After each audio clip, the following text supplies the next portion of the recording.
Commander Allison Wright sat in her chair on the bridge of the Starlight Voyager, staring at the screen with narrowed eyes. The ship had been exploring the outer reaches of the Epsilon sector for 3 months now. Most days brought nothing but empty space and routine scans. Today was different. "Commander, you need to see this," said Lisa Brown, her communications specialist. Lisa's fingers moved quickly over her console as she worked to clean up the signal. "It's coming from the 4th planet in the KP-47 system." Allison walked over to Lisa's station. The signal pattern on the screen pulsed with an unmistakable rhythm. Not random, not natural. Someone or something had made it. "How long has it been broadcasting?" Allison asked. "That's the strange part," Lisa said. "The signal matches some old Earth broadcast from the early satellite days, but there's complex math embedded in it that our computers are still trying to figure out." Dr. Frank Martinez, the ship's science officer, joined them at the console. His dark eyes studied the pattern with intense focus. "This could be it," he said quietly. "First contact." Allison felt a shiver run down her spine. Humanity had been searching the stars for other intelligent life for centuries. They had found simple organisms on Mars and Europa, primitive plants on distant moons, but never anything that could build technology or send signals. "What do we know about KP-47, she asked. Frank pulled up the planet data on his tablet. "Oxygen, nitrogen atmosphere. Temperature ranges similar to Earth. Gravity about 0.9 of what we're used to. Initial scans suggest large structures on the surface that could be cities." "Looks like someone's home," Lisa said with excitement in her voice. Allison returned to her chair and pressed the communication button. "Right to Earth Command. We've detected signals from KP-47, requesting permission to initiate first contact protocols." The reply took 14 minutes to arrive. "Permission granted, Commander Wright. Proceed with caution. This is what we've been waiting for. United Earth Coalition is standing by for updates." Allison looked around at her crew. They had trained for this moment, but no training could fully prepare them for meeting an alien species. Would they be peaceful? Hostile? Could they even communicate? "Set course for KP-47, she ordered. "Standard approach. Let's not startle our new neighbors." As the Starlight Voyager moved closer to the planet, their sensors picked up more details. The world was mostly land with scattered seas. Green vegetation covered much of the surface. And there were cities, sprawling urban centers connected by winding roads. "I'm getting better images of the structures now," said Frank, frowning slightly at his screen. "Some of them are odd." Allison walked over to look. The screen showed what appeared to be enormous poles with platforms and sisal-wrapped sections. Others were perfect spheres on large bases. In one area, what looked like massive cushions dotted an open field. "Maybe they're religious monuments," suggested Lisa. "Or art installations," added Frank. "Cultural interpretations can be tricky." John Cooper, the security officer, had a different concern. "Those could be weapons systems. We should maintain distance until we know more." Allison studied the images. Something about them seemed strangely familiar, but she couldn't place why. "Broadcast our first contact message on all frequencies," she ordered. Lisa sent the carefully designed communication, a series of mathematical sequences followed by simple symbolic images showing humans and the Starlight Voyager. It was the work of hundreds of linguists and scientists back on Earth, designed to establish basic communication with any intelligent species. For hours, there was no response. The crew grew tense as the Starlight Voyager entered orbit around KP-47. "The signal's changing," Lisa suddenly announced. "I think they're responding." Everyone gathered around her station as the message came through. It was short and had been translated into basic English, suggesting the aliens had intercepted and analyzed human communications over the years. "The soft ones have arrived. Prepare the offerings." "Soft ones?" John repeated, hand moving instinctively toward his weapon. "It could be a translation issue," suggested Dr. Susan Miller, the ship's xenobiologist, who had joined them on the bridge. Her blonde hair was pulled back in a tight bun, and her eyes sparkled with excitement. Maybe they consider all organic beings soft compared to machines or their own physiology. What about the offerings part? Asked Frank. That could mean sacrifices. Susan shook her head. Or gifts. Many cultures exchange presents as part of first meetings. Allison considered the options. We need to see them face to face. Prepare a landing party. Me, Frank, John, and Susan. Standard first contact gear. No heavy weapons but personal sidearms only. We'll take Shuttle 2 down to the coordinates they've provided. As they prepared for descent, Susan briefed them on possible physiological adaptations they might encounter. The gravity suggests they might be taller than us. The atmosphere has slightly more oxygen, so they might have different breathing patterns. The shuttle broke through the cloud layer, and they got their first close look at the alien city. The buildings were tall and elegant, with many open spaces and elevated pathways connecting them. Everything seemed designed with multiple levels, as though the inhabitants valued height. Set us down in that open area, Allison directed the autopilot. It looks like a landing pad. As the shuttle touched down, they could see a delegation approaching. Through the viewport, Allison got her first look at the inhabitants of KP-47. They walked on two legs but were unlike any creature she had ever seen. Standing at least 8 feet tall, their bodies were covered in short, velvety fur in various patterns, stripes, solid colors, and spots. Their faces featured large, expressive eyes with vertical pupils that caught the light and reflected it back. Their ears were triangular and swiveled independently toward sounds. Most striking were their graceful movements, fluid and precise like dancers. They look like, Susan began, her voice filled with disbelief. Cats, finished Frank. Giant, intelligent cats walking on 2 legs. The aliens moved closer to the shuttle, their tails swishing behind them. One stepped forward from the group, distinguished by silver fur and ornate garments. That must be their leader, said Allison. Let's not keep them waiting. She touched the control to open the shuttle door. Earth's first official meeting with alien life was about to begin, and nothing in their training had prepared them for what stood outside, a civilization of feline-like beings whose expressions showed a strange mixture of reverence and delight at the humans' arrival. As the door fully opened, the silver-furred leader looked directly at Allison and made a sound unmistakably similar to a purr. "Welcome, gods of the cosmos," came the translated words through their communication devices. "We, the Maori, have awaited your return for countless generations." The landing party exchanged confused glances. Gods return?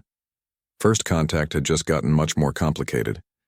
Allison stood frozen at the shuttle doorway. The words "gods of the cosmos" echoed in her mind.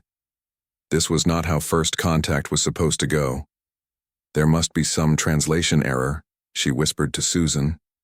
The silver-furred leader of the Maori stepped forward and bowed deeply. "I am Purr-fect, High Steward of the Holy Temple. We have prepared for your arrival for many generations."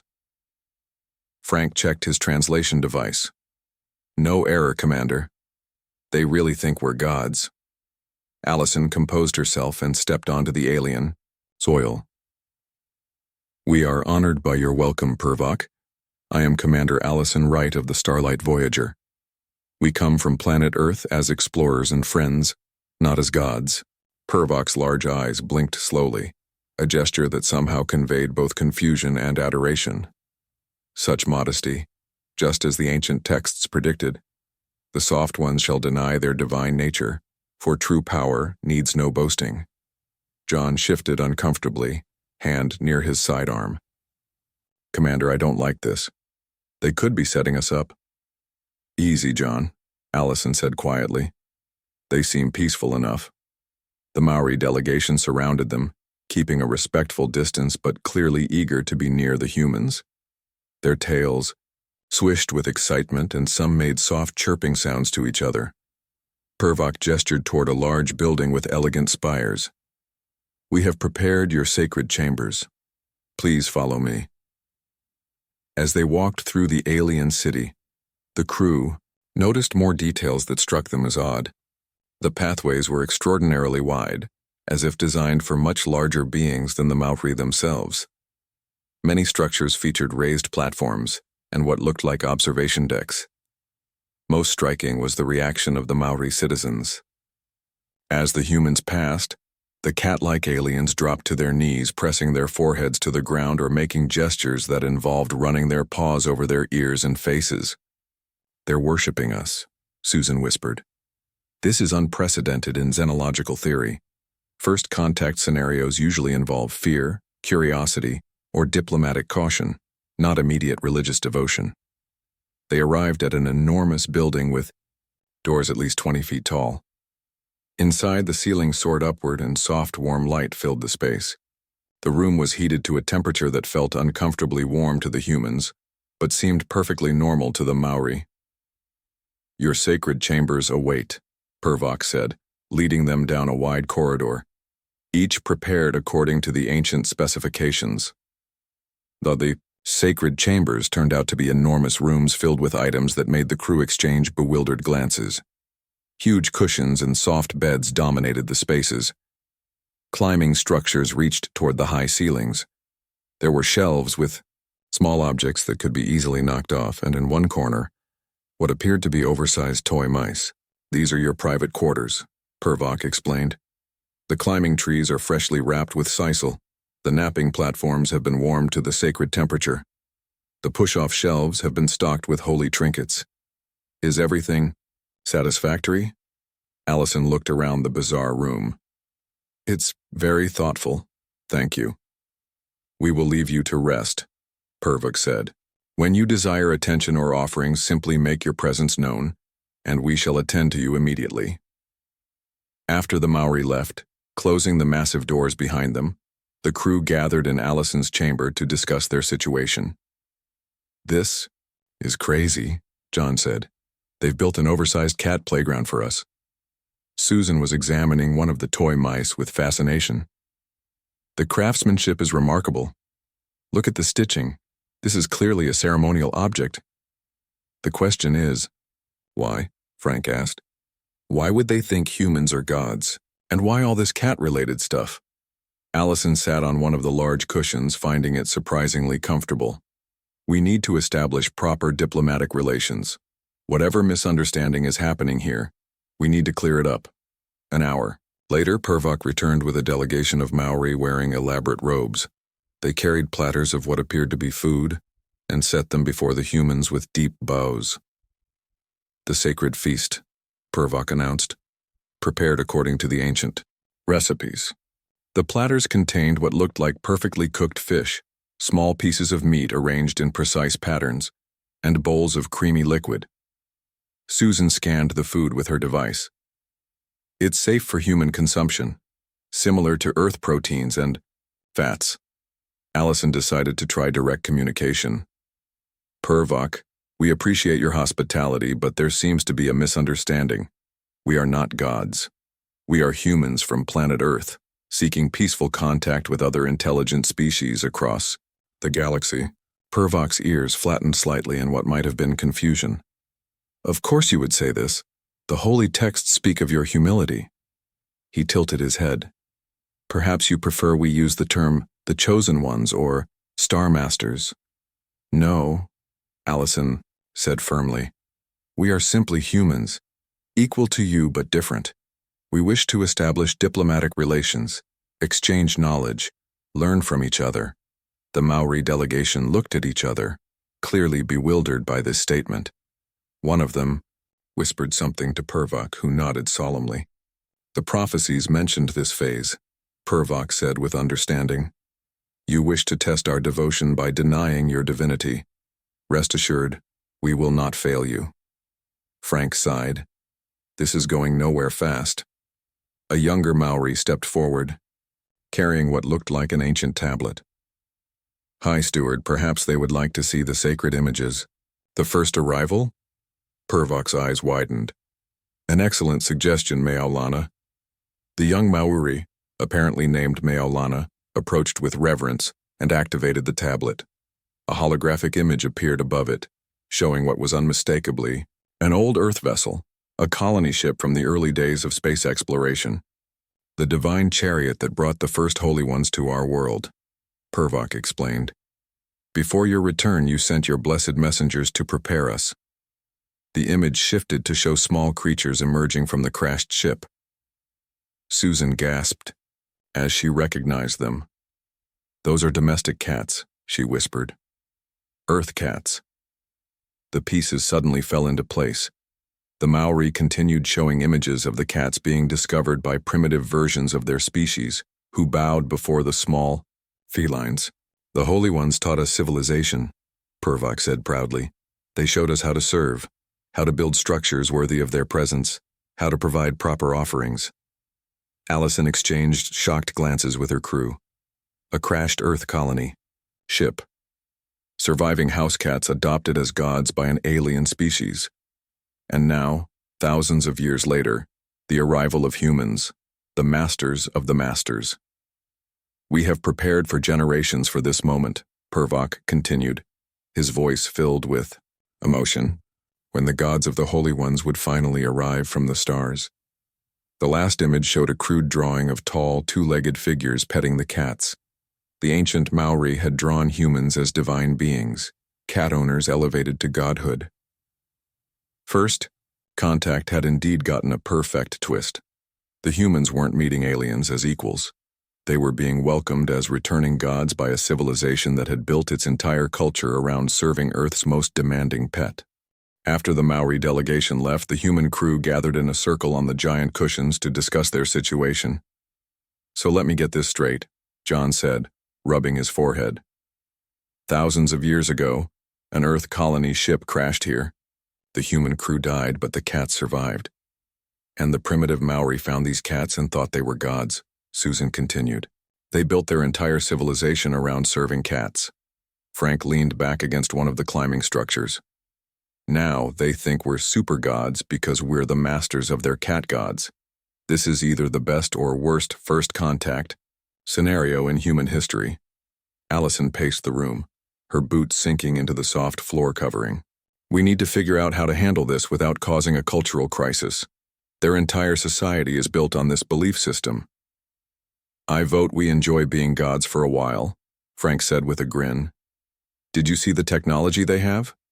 Those holographic displays were more advanced than anything we have on Earth. John glared at him. That's unethical and you know it.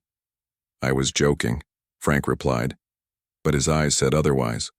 Susan was still examining the ancient tablet the Maori had left with them. According to these records, the ship that crashed was the Starseeker. It was one of the first colony ships sent out about 3,000 years ago. We always assumed it was lost in deep space. And the cats? Allison asked. Colony ships carried animals for the new settlements. Cats were valued for pest control and companionship. Susan swiped through more images. The Maori found them after the crash and interpreted their behaviors as divine. What behaviors? John asked. Susan looked up. Think about it from their perspective. These small creatures survived a crash from the stars. They always landed on their feet when they fell. They purred when pleased, which the Maori might have interpreted as some kind of divine approval. They were clean, independent, and demanded care without giving much in return. Sounds like gods to me, Frank muttered. A soft chime sounded indicating someone was outside their chambers. Allison called for them to enter, and Purr-fect appeared with several other Maori. Divine ones, we hope you have found your quarters satisfactory, Purr-fect said. We wish to introduce you to the current generation of Holy Ones, who have guided our society since their ancestors arrived. The Maori stepped aside, and in walked several cats. Ordinary Earth house cats, though somewhat larger than average. They moved with the confidence of creatures who knew they were worshipped. The Holy Ones have served as our guides and oracles, Purr-fect explained. They select our leaders, approve our buildings, and bless our food supplies. The cats immediately made themselves at home in the human quarters. A large orange tabby jumped onto a cushion near Frank and began kneading it with its paws. This is Solar Paw, one of our most revered oracles, Purr-fect said with deep reverence. His ancestors came on the divine chariot. Susan approached the cat cautiously. May I? She asked Purr-fect. The Maori seemed surprised. Of course, you are their masters. You need no permission. Susan gently examined the cat, who purred loudly at her touch. Remarkable. They've adapted slightly to the local environment. Larger size, denser fur, but they're still unmistakably domestic Earth cats. Another Maori entered the room. This one wearing different robes with technical-looking devices attached to them. Divine ones, I am Meowtep, Chief Engineer of the Holy Technology Guild, the new Maori said with a deep bow. When you feel ready, we would be honored to show you the advancements we have made to please the Holy Ones. Allison saw an opportunity. We would like that very much, Meowtep. Perhaps you could show us now? The engineer's ears perked up with obvious pleasure. It would be my greatest honor. As they were led through the Maori city, the crew was astonished by the level of technology. What had appeared primitive from orbit was actually highly advanced, just designed with different priorities than human technology. Meowtep showed them power generation facilities that produced no pollution, transportation systems that moved silently through the city, and medical technology that could heal serious injuries in minutes, all designed to better serve the Holy Ones. Meowtep explained. The Holy Ones dislike loud noises, so we developed silent technology. They are sensitive to impurities in the air, so we created clean energy. They can be injured in their play, so we advanced our medical sciences.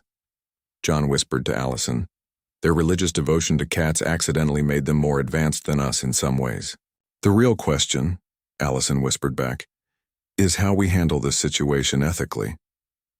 In a private chamber filled with engineering displays, Allison tried once more to explain the truth. Meowtep, your technology is impressive. On Earth, we don't have some of these advancements. We could learn from each other as equals. Meowtep looked confused. Learn from us? But you are the divine masters. You created everything. Our achievements are merely pale reflections of your cosmic wisdom. That's not true, Allison said gently. The Holy Ones, as you call them, are animals from our world. Beloved companions, yes, but not gods. And we are not gods either. The Maori engineer took a step back, his fur standing slightly on end. You test my faith. The ancient texts warned of this. His voice shook slightly. The gods would deny their divinity to find the truly faithful. Frank pulled Allison aside. This isn't working. We're just reinforcing their beliefs by trying to deny them. Susan joined them, her eyes wide with realization. Commander, I've been studying more of their historical records. Their entire social structure, their laws, their ethics. Everything is built around serving the cats. If we destroy that belief suddenly, we could cause their civilization to collapse. Not to mention, John added, some of them might get violent if they think we're imposters or false gods. Allison sighed. So what do we do? Play along? That feels wrong. Maybe there's a middle path, Susan suggested. A gradual introduction of the truth. Their conversation was interrupted when Meowtep approached with a small device. Divine Ones, this is one of our greatest achievements, created to honor the Holy Ones. We call it the Joy Light. He activated the device, and a small red dot appeared on the floor. It moved in patterns, and immediately the Earth cats in the room began chasing it with intense focus. It brings them sacred joy, Meowtep explained proudly. We have built larger versions in the holy temples. Frank couldn't help but laugh. They invented advanced laser pointers to please their cat gods. As they watched the cats pounce and play, Allison realized the complexity of their situation. This wasn't a simple misunderstanding that could be cleared up with better translation. The Maori had built thousands of years of culture around their feline deities, and somewhere in another part of the city, a young Maori named Meowlana was beginning to ask dangerous questions. Questions about these strange visitors who seemed uncomfortable with their divine status. Questions that would soon lead to the first major crisis of this unusual first contact. That night, while the human crew slept in their oversized, cushioned quarters, a group of Maori met in secret beneath the city. They gathered in a dimly lit chamber with walls covered in ancient markings. The so-called gods have arrived, said a Maori with dark gray fur and a scar across one eye. His name was Clothep, leader of a group known as the Truth Seekers. But I have observed them closely. They show confusion, hesitation. These are not the traits of divine beings. Meolana, the young Maori who had shown the humans the ancient tablet, sat at the edge of the circle. She had not meant to join this secret group. Her curiosity had led her here after overhearing whispers of doubt. What if they are simply different from what we expected, she asked. The ancient texts never described the gods in detail. Clothep's tail lashed angrily. The texts say the gods would come with wisdom and power beyond imagining. These creatures seem lost and confused by our simplest customs. Another truth-seeker spoke up. I say we test them. If they are truly divine, they will show powers beyond mortal abilities. And if they are not? Meolana asked. Then our entire society is built on lies, Clothep said coldly, and these imposters must be exposed. The group decided on a plan. They would kidnap the human leader, the one called Allison, and place her in a situation where only a god could escape. If she failed, they would have proof to show the rest of their people. Meolana left the meeting troubled. She did not fully believe the humans were gods, but she did not think they were evil either. She decided to watch and wait. Meanwhile, in the morning, Allison and her crew were taken on a tour of the great temple of the Holy Ones. The massive building contained thousands of cat toys, scratching posts, and soft beds. In the center was an enormous statue of a cat batting at a ball. This is our most sacred site, Purr-fect explained. Each day, the Holy Ones come here to perform their divine rituals. We are blessed to witness their sacred play.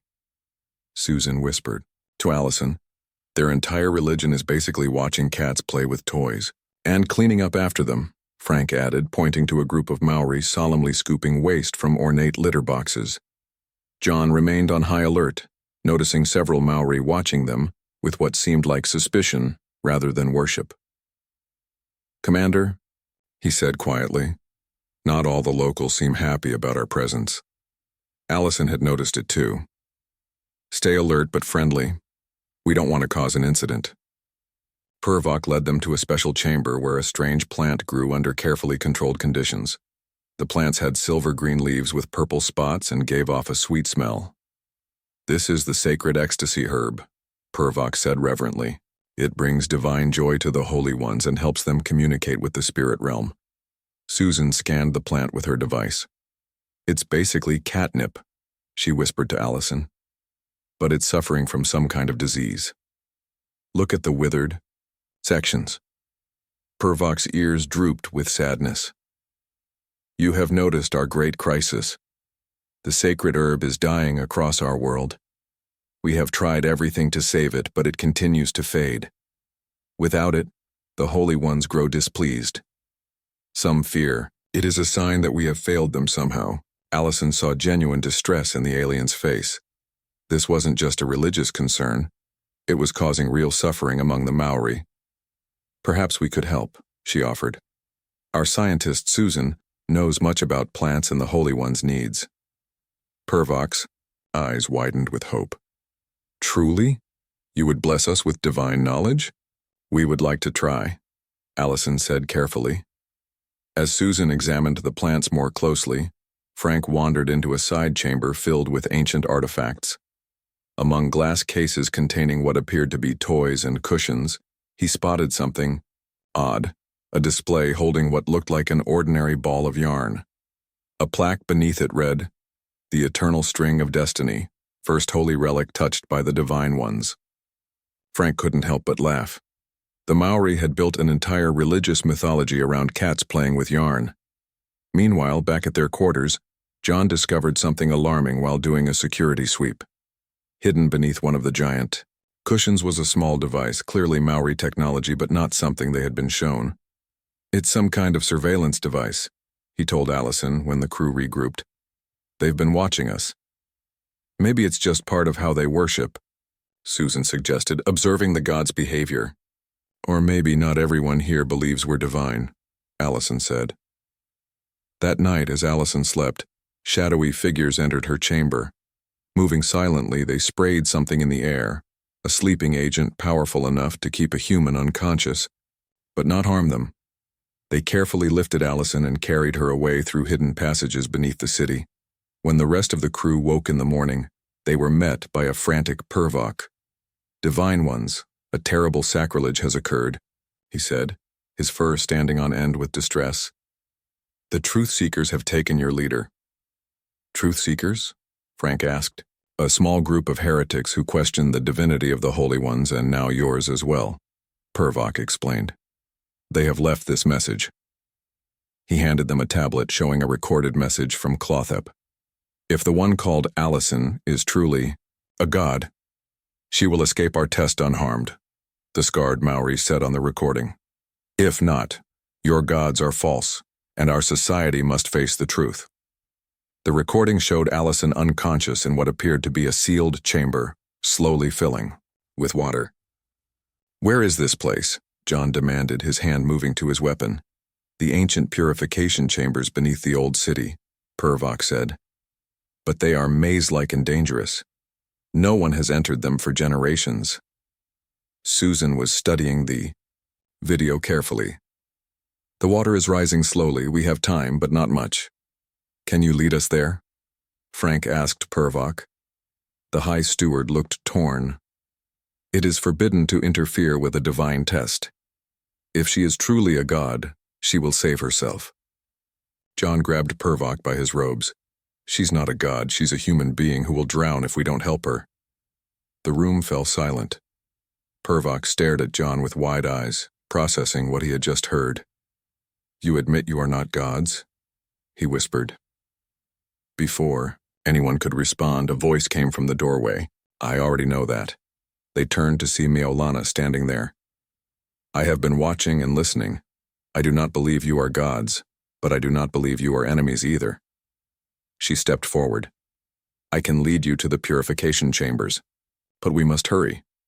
As the strange rescue party prepared to leave, the truth about humanity was beginning to spread through the Maori city. The first contact mission now faced its greatest challenge yet, saving their commander while navigating a society on the brink of religious crisis. Allison woke up with cold water already reaching her waist. The chamber was dark, lit only by faint blue lights along the walls. She tried to stand, but her legs felt weak from whatever drug they had used on her. "Hello?" she called out. "Is anyone there?" A screen flickered to life on one wall, showing Clothep's scarred face. "The Divine One awakens," he said with a mix of mockery and genuine curiosity. "If you are truly a god, escaping this chamber should be simple. The water will reach the ceiling in 1 hour. Show us your divine power." Allison looked around for any way out. The chamber was sealed completely with no visible doors or windows. The walls were smooth stone, impossible to climb. "I've never claimed to be a god," she said calmly, despite her rising fear. "We are humans from Earth. We came in peace to meet new civilizations. Yet you allowed my people to worship you," Clothep replied. "You enjoyed our offerings while knowing the truth." "We were trying to understand your culture before explaining," Allison said, the water now reaching her chest as she stood. "Revealing. The truth too quickly could have harmed your society, and now we will learn that truth regardless," Clothep said, his image disappearing from the screen. Meanwhile, John, Frank, and Susan followed Meolana through narrow tunnels beneath the Maori city. Purr-fect had come with them, his faith shaken, but still unwilling to abandon the humans. "These tunnels were built by our ancestors to channel water," Meolana explained. "They lead to the purification chambers where your friend is being held." "Why are you helping us?" Susan asked the young Maori. "You know we're not gods now." Meolana's ears twitched thoughtfully. "The Holy Ones brought joy and companionship to our world. Even if they are not gods, they changed us for the better. I think perhaps you can do the same. There must be a middle path between blind worship and complete rejection." They reached a junction where 3 tunnels branched off. "Which way?" John asked urgently. Purr-fect stepped forward, his eyes adjusting to the dim light. "The sacred texts describe this place. The middle path leads to the purification chamber." They hurried forward, splashing through ankle-deep water that was growing deeper. "The chambers are flooding faster than normal," Meolana said with alarm. "Clothep must have increased the water flow." In the chamber, Allison was now swimming, the water having risen to just a few feet from the ceiling. She had tried everything she could think of to escape, but the room was perfectly sealed. Her strength was fading in the cold water. Suddenly, she heard scratching and thumping from above. Then a voice called out, "Commander, can you hear us?" "John," she shouted back. "I'm here." "Stand back from the center," he called. Allison swam to one side of the chamber. A loud hissing sound came from above, and then a section of the ceiling began to glow red-hot. The Maori had some kind of cutting tool. With a splash, a circular section of the ceiling fell into the water, creating an opening. John's face appeared at the hole. "Give me your hand." He reached down. Allison swam over and grabbed his arm. With Frank's help, they pulled her up through the opening. She lay on the floor of an upper chamber, coughing and shivering. Susan wrapped her in a thermal blanket from their emergency kit. "How did you find me?" Allison asked. "We had help," Frank said, nodding toward Meolana and Purr-fect. Purr-fect approached Allison with his ears flat against his head in shame. "Forgive us. We treated you as gods when you were simply travelers from another world." "There's nothing to forgive," Allison said. "Your beliefs are based on real events, just misunderstood ones." A commotion from a nearby tunnel interrupted them. Clothep appeared with several truth-seekers. "You have proven my point," he announced. "No god would need rescue." "Stop this, Clothep," Meolana stepped forward. "They never claimed to be gods. We forced that role upon them." "Then our entire society is based on a lie," Clothep said bitterly. "The Holy Ones are just animals, and we have been their servants for nothing." Susan stood up. "Not for nothing. Your relationship with the cats from Earth helped your civilization advance in remarkable ways. You developed clean energy, medical, technology, and beautiful architecture, all inspired by your desire to create a better world for beings you cared about. And the Holy Ones, while not gods, are remarkable creatures," she continued. "On Earth, cats and humans have lived together. For thousands of years, we help each other. They provide companionship and control pests. We provide food and shelter. It's not worship, but partnership." Purr-fect looked thoughtful. "A partnership between different worlds." "There's something else you should know," Allison said, getting to her feet. "The sacred ecstasy herb that's dying out. We call it catnip, on Earth. We can help you save it, or even provide new plants from our world." "Why would you help us after we treated you this way?" Clothep asked, his anger giving way to confusion. "Because that's what friends do," Allison said simply. "Not gods and worshippers, but equal partners in the galaxy." In the following days, a remarkable transformation began in Maori society. The truth spread quickly, but instead of collapse, their civilization began to adapt. Susan worked with Maori botanists to save their catnip crops and introduced new varieties from the ship's biological database. Frank helped Meowtep adapt some of their technology for potential trade with Earth. John trained with the Maori security forces, establishing protocols for future interactions between their worlds. At the center of it all was Allison, working with Purr-fect and Meolana to draft the first official treaty between Earth and the Maori world. Not as gods and worshippers, but as equals. "It will take time for all our people to adjust to the truth," Purr-fect admitted as they sat in the council chamber. "Some still leave offerings at the temples." "Change doesn't happen overnight," Allison said. "On Earth, cats were once worshipped as gods in ancient Egypt. Cultures evolve." Meolana had become the official liaison between humans and Maori. "We're establishing a new tradition," she explained. "The Festival of Two Worlds, celebrating our shared history and future partnership." As their time on the planet drew to a close, the crew prepared to return to Earth with 3 Maori ambassadors and samples of their technology for study. In the Great Temple, now being converted into a museum and cultural center, Allison found herself alone with one of the Holy Ones, the orange tabby called Solarpaw. The cat rubbed against her legs, purring loudly. "You knew all along you weren't gods, didn't you?" she said, scratching behind his ears. "You just enjoyed the benefits." Solarpaw blinked slowly at her and continued purring. Frank appeared at the doorway. The shuttle's ready, Commander. Earth is waiting to hear about our Purr-fect first contact. Allison smiled. You know, the Maori have a saying, when the stars aligned, the soft ones and the tall ones found each other. I think that's what happened here. Not gods finding worshippers, but friends finding each other across the stars. As they left the temple, a group of Maori kittens, the young ones, of their species, played with human children from the families who had joined the expanded mission.